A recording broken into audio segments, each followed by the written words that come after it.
I would like to start with Professor Stephany Hemmelrich-Donald at the University of Lincoln, please. Hi, yes, thank you very much.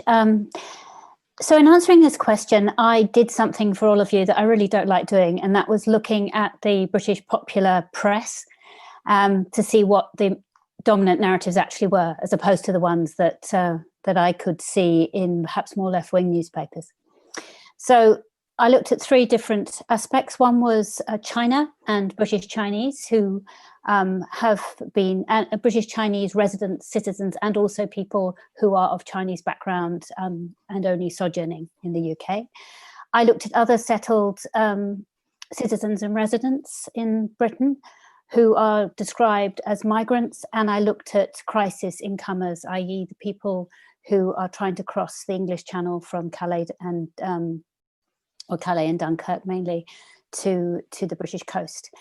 The reason I looked at all three is what I feel the overall narrative is, having looked at these, is that there is still in the UK a very strange use of the word migrant. It's extremely widely used. It hasn't seemed to have changed a great deal from the 1960s use of the word immigrant. It's extremely racialized, and it really is only used in service of a particular narrative that is already in place in the particular news outlets that one is looking at. So in a way, COVID has been almost irrelevant in some ways. Having said that, and I've said this in the previous seminar, so I won't talk about it too much, there was a little spike up around the British public suddenly realizing that amongst them were many key workers who were people who had come into the UK at some point in their lives.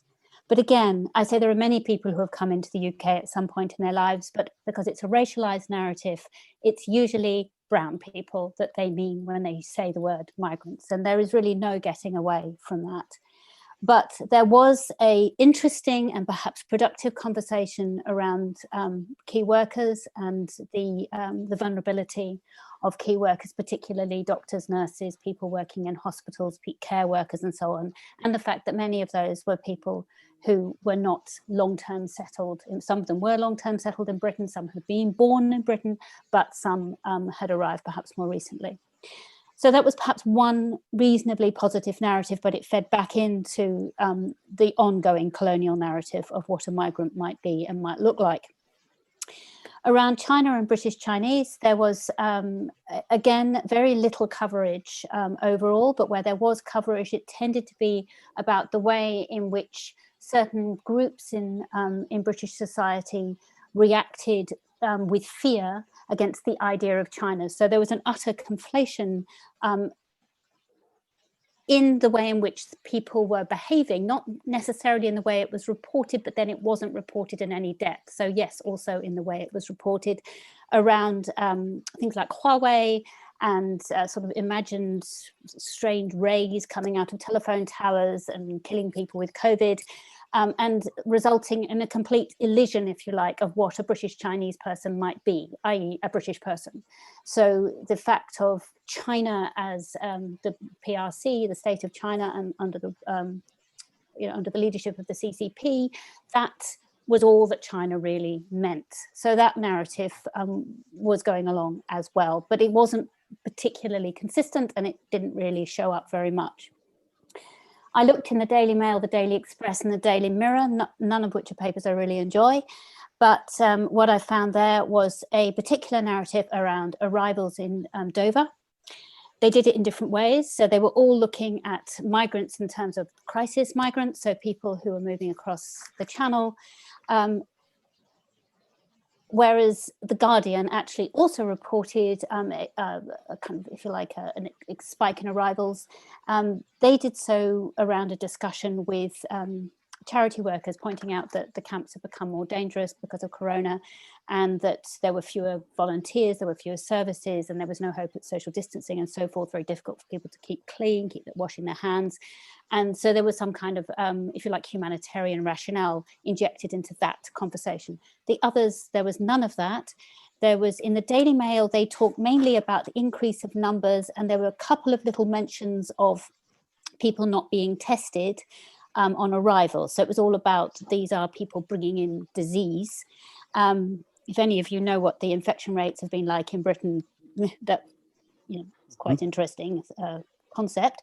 But there was also then a kind of shock horror report based on people being given blankets and masks on arrival. So really, coronavirus was just a, if you like, a tag to use to talk about increased arrivals. The same was true with the Daily Express, but with the Daily Express, they tended to focus on hardware, so military hardware being used to track the boats or to bring the boats in. I also looked for a bit of balance. I looked at Sky News, and there again we got interceptions at the UK border, and that was kind of reasonably fairly reported, but also sensationalized around you know, big naval vessels going in to collect these little boats. So there was that version of Migrants. Cutting across all of that, of course, was the Hong Kong situation. So there was a little bubble around migrants there, and Johnson's government saying they were going to give visa access to British national overseas passport holders. But there was very little discussion apart from just that sort of gift moment. It was a very colonial you know, action by Johnson's government, because it was about, we will accept these poor people into Britain, except of course that they're held by 315,000 people only. There are obviously 7.2 upwards million people who might want to come from Hong Kong, or might well not. But families are not included on those passports. There's no financial capacity for 90% of those passport holders to relocate, even if they wanted to. So, you know, it's a very empty promise. And so it was a kind of, yeah, that was a kind of really kind of disturbingly dishonest use of the idea of migration, and you know, how the current government mobilizes that idea. It was PR, really. It was migration as PR. I suppose one last point, because I know I'm nearly at my 6 minutes, would be Thank you. Sorry, one last point is, of course, there was another news story going through around the Home Secretary Priti Patel's immigration bill, and which did pass. There was some thought that maybe it wouldn't pass because key workers were clearly people who often earn under 26, I can't remember the exact figure, it's 26,000 plus as a 25,600 pounds a year, and yet these are the people we need as a country, and yet these are the people that will be prevented from coming into the UK after her bill. Nevertheless, this point-based Immigration Act did pass in the House on the 18th of May, so that average salary threshold is sustained. So there is a great contradiction there. So I would say that the overall narrative has been contradictory, pushing existing narratives of border protection with some you know, moments of clarity and some moments of deliberate obfuscation. And I would say that Hong Kong is one example of that.